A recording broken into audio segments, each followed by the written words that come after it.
पर्यटकांचे पार्थिव मुंबईमध्ये आणण्यात आलेले आहेत। दिलीप देसलेंचे पार्थिव पनवेलकडे रवाना झालेला आहे। तर पहलगाममधील हल्ल्यामध्ये राज्यातील 6 पर्यटकांचा मृत्यू झालाय। यामधले 4 मुंबईतले आणि 2 पुण्याचे आहेत। अतुल मोने, संजय लेले, हेमंत जोशी, संतोष जगदाळे, कौस्तुभ गणबोटे, दिलीप देसले यांचा या हल्ल्यामध्ये मृत्यू झालेला आहे। देसले यांचा पार्थिव आता पनवेलमध्ये रवाना करण्यात आलेला आहे। तर संजय लेले यांचं पार्थिव मुंबईमध्ये आणण्यात आले। महाराष्ट्रामधील 2 मृत पर्यटकांचा पार्थिव मुंबईत आणण्यात आले। संजय लेले आणि दिलीप देसले यांचं पार्थिव मुंबईमध्ये आणण्यात आलं। त्यामध्ये देसले यांचा पार्थिव पनवेलकडे रवाना करण्यात आलेला आहे।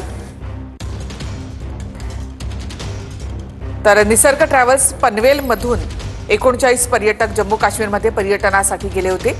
त्यामधून दिलीप देसले हे सुद्धा गेले होते आणि दुर्दैवाने या हल्ल्यामध्ये त्यांचा मृत्यू झालेला आहे।